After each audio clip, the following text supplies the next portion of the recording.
السلام علیکم دوستو، آج ہم بات کریں گے ڈارک میٹر اور ڈارک انرجی کے بارے میں، اور قرآن میں ان دونوں چیزوں کا کیا ذکر آیا ہے۔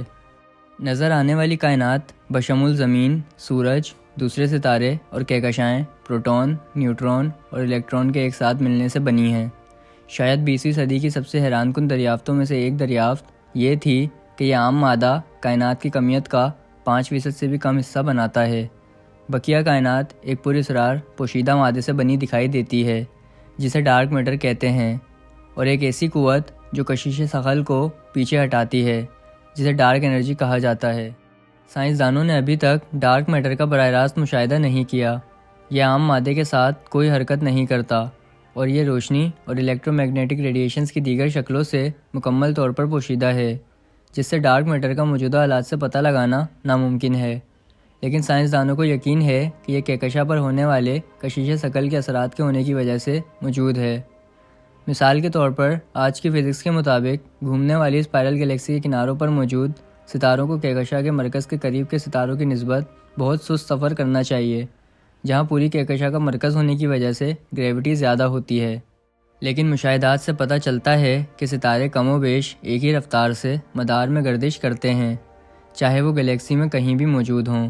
یہ حیران کن تھیوری جب سمجھ میں آتی ہے اگر کوئی یہ سمجھے کہ باؤنڈری پر موجود ستارے کہکشاں کے گرد ایک ایسے ماس جسے ہم دیکھ نہیں سکتے، یعنی ڈارک میٹر کی گریوٹی کے اثرات کی وجہ سے اسی رفتار میں گھوم رہے ہیں جس رفتار میں گلیکسی کے سینٹر میں موجود ستارے گھومتے ہیں۔ ڈارک میٹر کا ایک اہم مفروضہ یہ ہے کہ ڈارک میٹر ایسے ذرات پر مشتمل ہوتا ہے جو عام مادے یا روشنی کے ساتھ کوئی حرکت نہیں کرتے لیکن پھر بھی گریوٹی کو کھینچتے ہیں۔ کئی سائنسی گروپس بشمول سن کے لارج ہیڈرون کولائیڈر اس وقت لیب میں مطالعے کے لیے ڈارک میٹر کے ذرات پیدا کرنے کے لیے کام کر رہے ہیں۔ دوسرے سائنسدانوں کا خیال ہے کہ ڈارک میٹر کے اثرات کی وضاحت ہماری گریوٹی کے نظریات کو بنیادی طور پر تبدیل کر کے کی جا سکتی ہے۔ اس طرح کے خیالات کے مطابق گریوٹی کی متعدد شکلیں ہیں، اور بڑے پیمانے پر کہکشائیں کنٹرول کرنے والی گریوٹی اس گریوٹی سے مختلف ہیں جس کے ہم انسان عادی ہیں۔ ڈارک انرجی بہت زیادہ پراسرار ہے، اور 1990 کی دہائی میں اس کی دریافت سائنسدانوں کے لیے ایک مکمل صدمہ تھی۔ اس سے پہلے سائنسدانوں نے فرض کیا تھا کہ گریوٹی کی قوت وقت کے ساتھ کائنات کے پھیلاؤ کو کم کر دے گی، لیکن جب سائنسدانوں کی دو ٹیموں نے اس پھیلاؤ کی رفتار کی کمی کو ناپنے کی کوشش کی تو انہوں نے پایا کہ کائنات کے پھیلاؤ کی رفتار در حقیقت تیز ہو رہی ہے۔ سائنسدان اب یہ سوچتے ہیں کہ کائنات کا تیزی سے پھیلنا ایک قسم کی قوت سے ہوتا ہے جو دوسری صورت میں خالی جگہ میں کوانٹم کے اتار چڑھاؤ سے پیدا ہوتی ہے۔ مزید یہ کہ کائنات کے پھیلنے کے ساتھ ہی یہ قوت مضبوط ہوتی دکھائی دے رہی ہے۔ بہتر نام نہ ہونے کی وجہ سے سائنسدان اس پراسرار قوت کو ڈارک انرجی کہتے ہیں۔ ڈارک میٹر کے برعکس سائنسدانوں کے پاس ڈارک انرجی کی کوئی معقول وضاحت نہیں ہے۔ ایک خیال کے مطابق ڈارک انرجی 5ویں نامعلوم قسم کی بنیادی قوت ہے جسے کوئنٹ ایسنس کہا جاتا ہے، جو کائنات کو ایک لیکوئڈ کی طرح بھرتی ہے۔ 1933 میں ماہر فلکیات فریٹز زوئیکی نے مشاہدہ کیا کہ کوما کلسٹر کے اندر کہکشائیں توقع سے زیادہ تیزی سے حرکت کر رہی ہیں۔ وہ رفتار جس کی وجہ سے انہیں اس کی کشش ثقل کی طرف کھینچنے کے بجائے کلسٹر سے نکل جانا چاہیے تھا۔